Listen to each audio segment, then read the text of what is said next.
ಇಬ್ರಾಯರಿಗೆ ಬರೆದ ಪತ್ರಿಕೆ 9ನೇ ಅಧ್ಯಾಯ 25ರಿಂದ, ಇದಲ್ಲದೆ ಮಹಾಯಾಜಕನು ವರ್ಷವೂ ಅನ್ಯ ರಕ್ತವನ್ನು ತೆಗೆದುಕೊಂಡು ಪವಿತ್ರಾಲಯದಲ್ಲಿ ಪ್ರವೇಶಿಸುವ ಪ್ರಕಾರ ಆತನು ತನ್ನನ್ನು ಅನೇಕ ಸಾರಿ ಸಮರ್ಪಿಸುವುದಕ್ಕೆ ಪರಲೋಕದಲ್ಲಿ ಪ್ರವೇಶಿಸಲಿಲ್ಲ. ಹಾಗೆ ಸಮರ್ಪಿಸಬೇಕಾಗಿದ್ದ ಪಕ್ಷದಲ್ಲಿ ಆತನು ಲೋಕಾದಿಯಿಂದ ಎಷ್ಟೋ ಸಾರಿ ಬಾಧೆಪಟ್ಟು ಸಾಯಬೇಕಾಗಿತ್ತು. ಆದರೆ ಒಂದೇ ಸಾರಿ ಯುಗಗಳ ಸಮಾಪ್ತಿಯಲ್ಲಿ ಆತನು ಪಾಪ ನಿವಾರಣೆ ಮಾಡಬೇಕೆಂದು ಉದ್ದೇಶದಿಂದ ತನ್ನನ್ನು ಯಜ್ಞ ಮಾಡಿಕೊಳ್ಳುವವನಾಗಿ ಪ್ರತ್ಯಕ್ಷನಾದನು. ಒಂದೇ ಸಾರಿ ಸಾಯುವುದು, ಆಮೇಲೆ ನ್ಯಾಯ ತೀರ್ಪು ಮನುಷ್ಯರಿಗೆ ಹೇಗೆ ನೇಮಕವಾಗಿದೆಯೋ ಹಾಗೆಯೇ ಕ್ರಿಸ್ತನು ಸಹ ಬಹು ಜನರ ಪಾಪಗಳನ್ನು ಹೊತ್ತಿಕೊಳ್ಳುವುದಕ್ಕೋಸ್ಕರ ಒಂದೇ ಸಾರಿ ಸಮರ್ಪಿತನಾದನು. ಈಗ ನಾವು ನೋಡೋದಾದರೆ ಇಲ್ಲಿ ಏನು ನಡೀತು ಅಂತಂದರೆ, ಮನುಷ್ಯರು ಒಂದ್ಸಲ ಹುಟ್ಟಿದ ಮೇಲೆ ಆತ ಸತ್ತ ನಂತರ ನ್ಯಾಯ ತೀರ್ಪಿನ ಮುಂದೆ ನಿಂತ್ಕೋಬೇಕಾಗತ್ತೆ.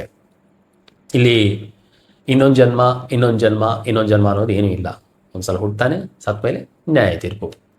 ಸೊ ಅದಕ್ಕಂತೇಳಿ ಯೇಸು ಕ್ರಿಸ್ತನ ಸಮೇತ ಬಹು ಜನರನ್ನು ಪಾಪಗಳನ್ನು ಹೊತ್ತಿಕೊಳ್ಳುವುದಕ್ಕೋಸ್ಕರ ಒಂದೇ ಸಾರಿ ಸಮರ್ಪಿತನಾದನು. ಸೊ ಅದಕ್ಕಂತೇಳಿ ಆತ ಒಂದೇ ಸಾರಿ ಸಮರ್ಪಿತನಾಗಿದ್ದಾನೆ.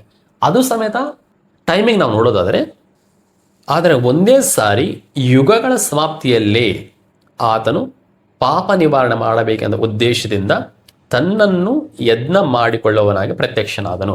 ಯುಗಗಳ ಸಮಾಪ್ತಿ ಅಂತೇಳಿ ನಾವು ವಾಕ್ಯ ಭಾಗದಲ್ಲಿ ನೋಡ್ತಾ ಇದ್ದೀವಿ. ಅಂದರೆ ನಾವು ಸೋಷಿಯಲಲ್ಲಿ ಓದಿರ್ತೀವಿ, stone age, iron age, bronze age, ಈಗ ಟೆಲಿಕಾಮ್ ಏಜ್. ಸೊ ಇವೆಲ್ಲ ಯುಗಗಳು.